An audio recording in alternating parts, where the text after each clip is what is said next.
From Baton Rouge to Black Man to New Orleans and back again, I see my people stay acting like we the best. What happened? The point is all for rapping. You sign on this. What happened? You drop one, never rap again. And when you do it, bust a gas again. The signing bonus make you feel good. Then you swerve yourself with a real hood. Gonna stay local, that's small time. You can't lead us in it's all time. I smoke them lighters, let it shine. Let them know this is all time. I smoke them lighters, let it shine. Is to look past someone like Rhett the Thrett, because that would be a huge mistake on Vordel's part. Right, Rhett the Thrett, definitely a threat on his own part, no pun intended, but also a former Southern States champion. You've got the Cajun Outlaws who are going to be there on the ring, outside, ringside, supporting him. You can't look past the competition right in front of you. And honestly, he had his shot. He had his shot right there, Mad Dog Gil Gracie, and he didn't take it. So something's blocking Vordel Walker's momentum. I don't know if he's feeling it tonight. Our GM Jordy laid down the law that if either person touched each other before their matchup in October, not only would they be suspended, but also Mad Dog Gil Gracie would be stripped of the PW225 championship. Jordy laying down the law for tonight, and speaking about laying down the law or people who don't abide by the law, here come the Cajun Outlaws in the form of Rhett the Thrett, and of course that huge monster, and I mean that in the kindest way possible, because I don't want this guy angry at me, DJ.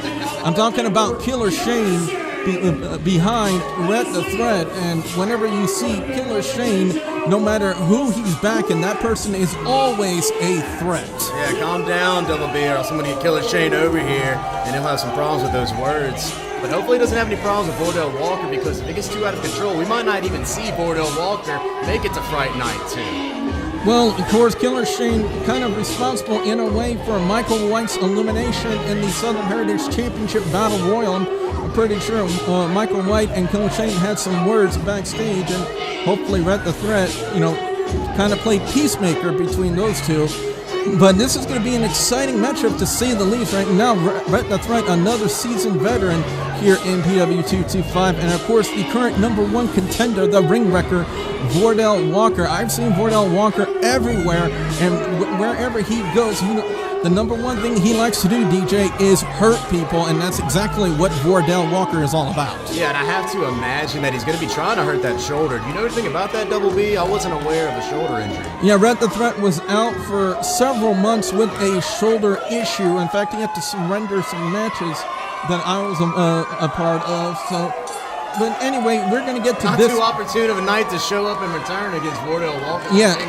And of course, whenever you're in the wrestling business, when you sport an injury like that, it always becomes a target for people to go after. And Vordel Walker more than likely will go after that right shoulder, that weak shoulder of Rhett the Thrett. And I think Rhett kind of recognizes the fact that Vordel might go after his injured shoulder, and I think the last thing Rhett wants to do is to be out with yet another shoulder injury, DJ. No, I don't think he does, and my psychic abilities are telling me we're going to see Killer Shane get involved in this match.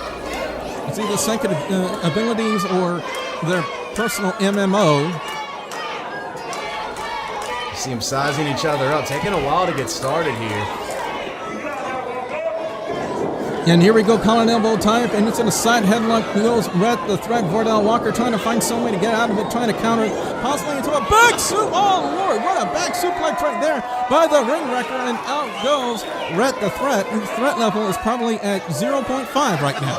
Too much muscle, too much strength, too much explosion and experience. This is going to be an uphill battle the whole time for Rhett. Seeing Killer Shane trying to give him some words of encouragement. It's going to take a little bit more of that. He needs Papa's spinach right now.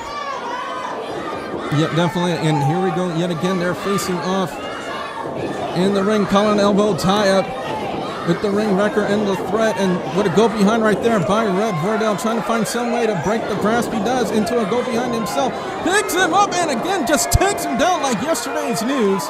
And again, Rhett the Threat back to the outside, and so far right now, DJ, he's 0 for 2. 0 for 2, and again, it's going to take a miracle at this point. Vordel Walker really looking to steamroll and take the competition home early. Looks like he's willing to put Rhett the Threat out to rest. But again, Rhett the Threat is crafty. He is a veteran inside the ring. And now Vordel Walker with another go behind, just taking down and almost collegiate style wrestling. Nice counter right there by Rhett the Threat into his own front chancery. Vordel Walker trying to get into a vertical base and doesn't. Rhett the Threat, nothing with those chops, nothing behind it, and a forearm smash. And again to the outside goes Rhett the Threat. He needs to stay outside on a wall and get a game plan from Killer Shane going, because this just isn't going to cut it. Maybe he should just go home for the night, because at this point, Vordel Walker's taking him to school, and it's embarrassing. The Cajun Outlaws are not representing themselves well here at all tonight.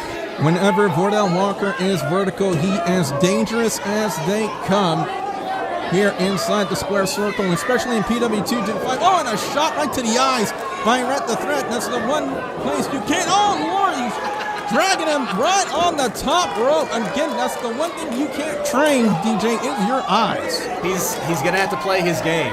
If Rhett the Threat plays the game he knows how to play, getting a little dirty sometime, calling on his companion on the outside, not going for moves that he cannot afford to miss like that one, then he has a chance. But if he keeps messing up, then he's going to get taken to school just like this. Oh, look at that power by Vordel Walker, making Rhett think about it.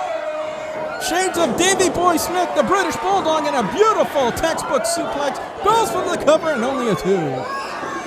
He had a little bit of momentum rolling there, but trying to out-wrestle a pure technical wrestler and a strong, powerful wrestler like that, he's going to have to maybe go for some more eye rakes, take it to the outside. We might have to see him get creative here, Double D. Exactly, and talk about that interference from Killer Shane. We were talking about Shane just choking the life. The ref on the inside. It's brilliant. It's brilliant. You got to wonder where Michael White's at this point, and if he's going to make himself a known factor, or if the Battle Royal earlier tonight has tired him out for the evening. I'm pretty sure he doesn't want to be anywhere near Killer Shane at this point in time, because considering the fact that Killer Shane was partly responsible for eliminating Michael White from that Battle Royal for the Southern Heritage Championship. But now to the match. Oh no, not a suplex on the floor. Oh my God!